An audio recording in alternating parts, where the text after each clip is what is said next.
नमस्कार दोस्तों, स्वागत है आप सभी का हमारे चैनल पौराणिक लोक पर।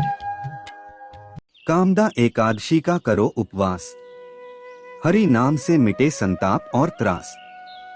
सफल हो जीवन, मन पावन हो जाए। श्री हरि की कृपा से हर दुख मिट जाए। राधे राधे, हरे कृष्णा प्रिय मित्रों। आप सभी को कामदा एकादशी व्रत की हार्दिक शुभकामनाएं। मित्रों, कामदा एकादशी का व्रत चैत्र शुक्ल पक्ष की एकादशी तिथि को किया जाता है। यह हिंदू नव वर्ष की पहली एकादशी होती है, जिस कारण इसकी महिमा अत्यंत महत्वपूर्ण मानी गई है। कामदा शब्द का अर्थ होता है सभी कामनाओं को पूर्ण करने वाली, अर्थात यह एकादशी सभी इच्छाओं की पूर्ति करने वाली और समस्त पापों का नाश करने वाली मानी जाती है। इस दिन भगवान विष्णु की उपासना अत्यंत पुण्यदायी और मनोवांछित फल प्रदान करने वाली होती है। पौराणिक ग्रंथों के अनुसार यह व्रत समस्त व्रतों में श्रेष्ठ है और इसे करने से व्यक्ति को भौतिक सुख, मानसिक शांति और आत्मिक उन्नति तीनों प्राप्त होती है। इस एकादशी का वर्णन पद्म पुराण में मिलता है, जहां भगवान श्री कृष्ण धर्मराज युधिष्ठिर को इसकी महिमा समझाते हैं।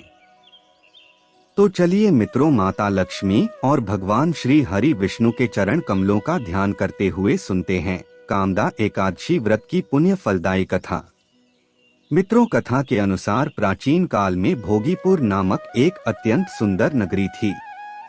यह नगर स्वर्ग के समान समृद्ध, संपन्न और कलाओं में परिपूर्ण था। वहां गंधर्व, किन्नर, अप्सराएं और अनेक दिव्य प्राणी निवास करते थे। भोगीपुर पर राजा पुंडरीक का शासन था, जो न्यायप्रिय, वीर और धर्मनिष्ठ राजा था। उसके दरबार में प्रतिदिन संगीत, नृत्य, काव्य और अन्य कलाओं की प्रस्तुतियां होती थीं। वहीं पर ललित नामक एक गंधर्व अपनी पत्नी ललिता के साथ निवास करता था। ललित अत्यंत सुरों का ज्ञाता और मधुर गायक था।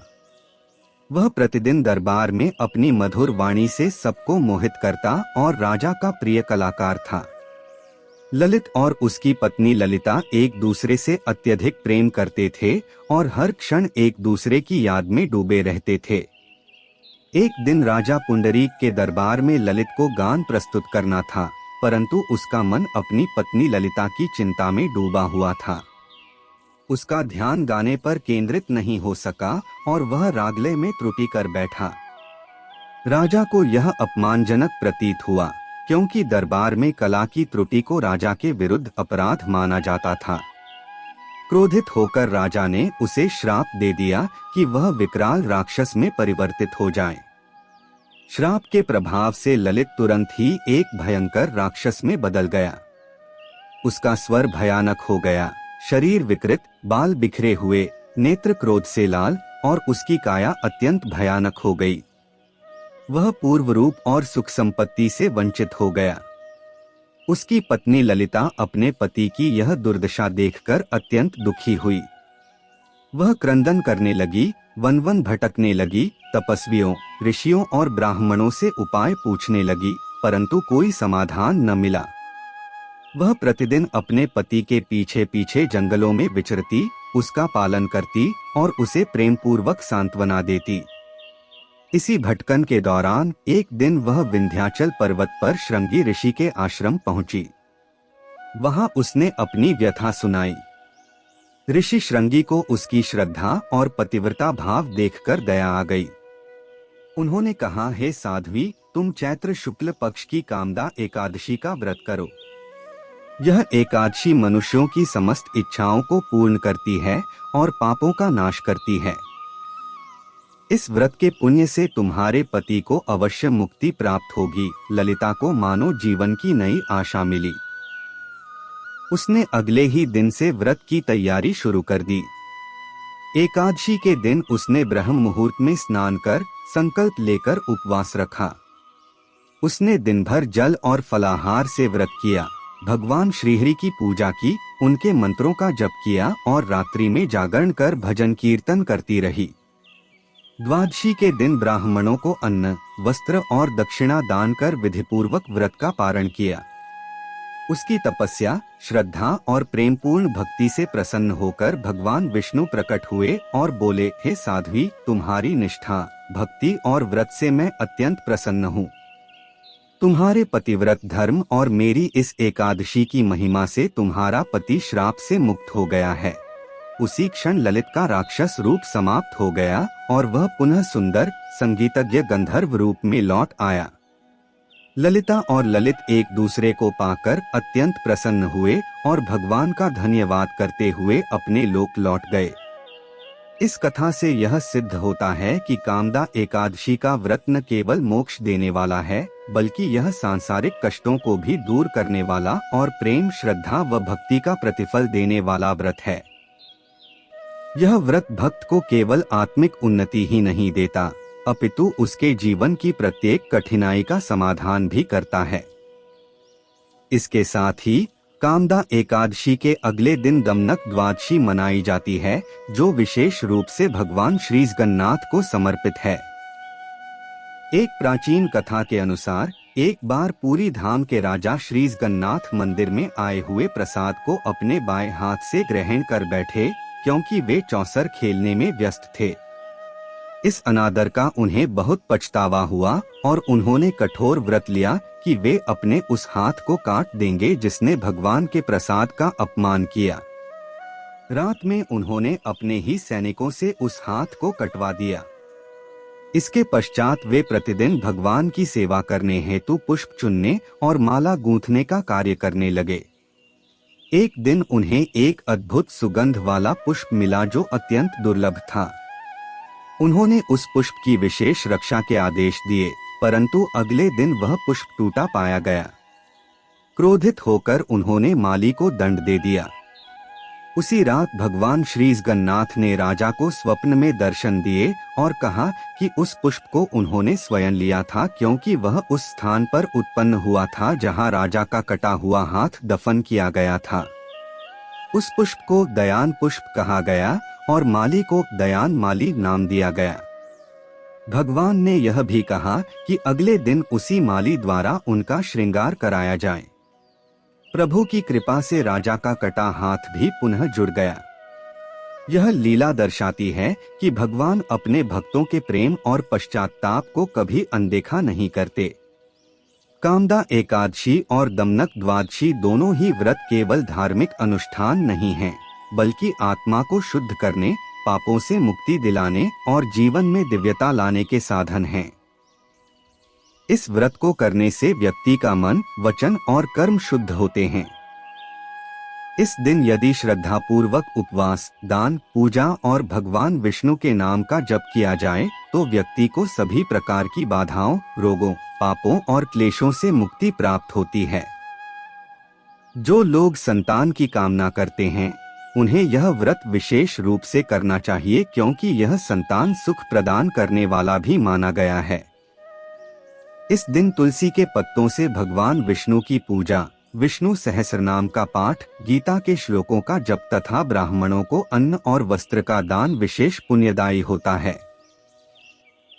जो व्यक्ति कामदा एकादशी का व्रत करता है वह यमराज के भय से मुक्त होकर विष्णुलोक को प्राप्त करता है। भगवान श्री कृष्ण ने स्वयं धर्मराज युधिष्ठिर से कहा था कि कामदा एकादशी का पुण्य सभी यज्ञों, दानों और तीर्थ यात्राओं से भी अधिक होता है। अतः प्रत्येक श्रद्धालु को इस दिव्य व्रत को श्रद्धा और नियम पूर्वक करना चाहिए, जिससे उसका जीवन शुद्ध, संतुलित और ईश्वरमय हो सके। कथा समाप्त हुई। बोलिए मित्रों, श्रीमन नारायण नारायण हरि हरि, श्रीमन नारायण नारायण हरि हरि। अब चलिए सुनते हैं दूसरी कथा। गालव मुनि का भद्रशील नामक एक पुत्र था। भद्रशील ने बाल्यावस्था से ही एकादशी माता का व्रत पूजन आरंभ कर दिया था। भद्रशील सच्ची श्रद्धा और निष्ठा भाव से पूरे दिन एकादशी का व्रत करते और कथा सुनते। शाम के समय ब्राह्मणों को भोजन करवाया करते तथा पूरी रात्रि श्रीमन नारायण हरि हरि का जाप किया करते। इसके बाद अगले दिन यानी कि द्वादशी को एकादशी व्रत का पारण करके ही भोजन ग्रहण किया करते थे। गालव मुनि ने अपने पुत्र को इतना कठिन पूजा पाठ करने से कभी नहीं रोका। लेकिन एक दिन बाल्यावस्था में पूरे दिन उपवास करने के कारण भद्रशील का स्वास्थ्य बिगड़ने लगा और वो बेहोश होकर भूमि पर गिर पड़े। जब गालव मुनि को इस बात का पता चला तो वो तुरंत ही अपने पुत्र से मिलने पहुंचे। अपने पुत्र की ऐसी दशा देखकर मुनि को बहुत ही पीड़ा हो रही थी। जब थोड़े समय बाद भद्रशील को होश आया तो मुनि ने अपने पुत्र से पूछा कि हे पुत्र, तुम इतनी छोटी आयु में इतना कठिन उपवास क्यों कर रहे हो और तुम्हें इस उपवास के बारे में किसने बताया है? भद्रशील ने कहा, पिताश्री, मैं कई जन्मों से इसी प्रकार से एकादशी का पुण्य फलदायी उपवास करता आ रहा हूँ। आमतौर पर किसी को भी अपना पिछला जन्म याद नहीं रहता है। जब तक बालक माँ के गर्भ में होते हैं तब तक उन्हें उनके पिछले जन्मों की सभी बातें और कर्म याद रहते हैं, लेकिन बालक का जन्म होने से ठीक पहले ही यह स्मृति मिट जाती है। परंतु भद्रशील को अपने पिछले जन्म की याद उस वर्तमान काल में भी थी और इसका कारण थी यह एकादशी व्रत की शक्ति जिसका भद्रशील पालन किया करते थे। उन्होंने अपने पिता से कहा कि वे कई जन्म पूर्व में धर्मकीर्ति नामक राजा हुआ करते थे। धर्मकीर्ति के रूप में मैं बहुत ही क्रूर राजा हुआ करता था। मेरे राज्य की प्रजा मुझे बिल्कुल भी पसंद नहीं करती थी क्योंकि धर्मकीर्ति के रूप में मैं उन पर बहुत अत्याचार किया करता था। जीवन में ऐसा कोई पाप नहीं बचा था जो मैंने ना किया हो और इसी प्रकार से मेरा जीवन व्यतीत हो रहा था। एक समय की बात थी कि राजा धर्मकीर्ति सूर्य उदय होने से पहले ही अपने सैनिकों के साथ शिकार पर गया हुआ था। वहां पर उसने जंगल में एक अत्यंत ही सुंदर और आकर्षक हिरण को देखा।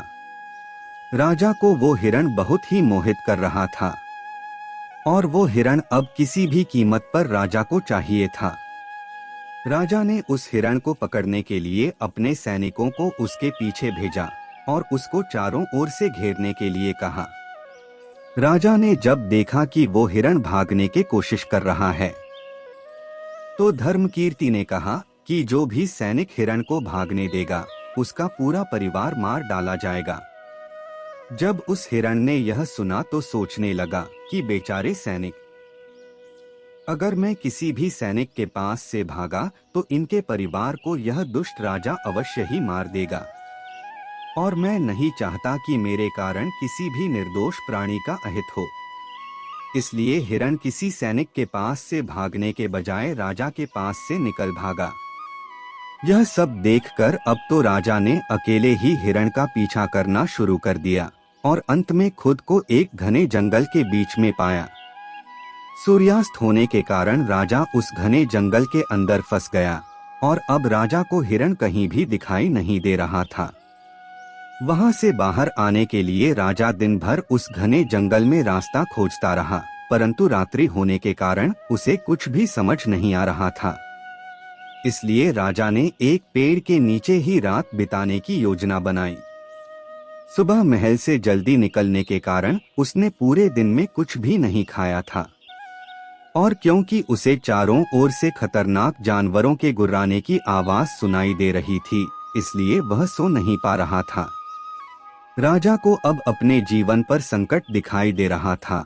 डर के कारण राजा ने श्री हरि विष्णु से प्रार्थना करना शुरू कर दिया और रात भर श्रीमन नारायण हरि का जाप करता रहा।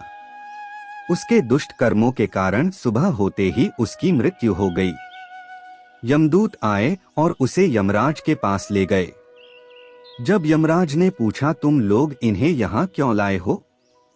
इनका स्थान वैकुंठ में भगवान महाविष्णु के परम धाम में है।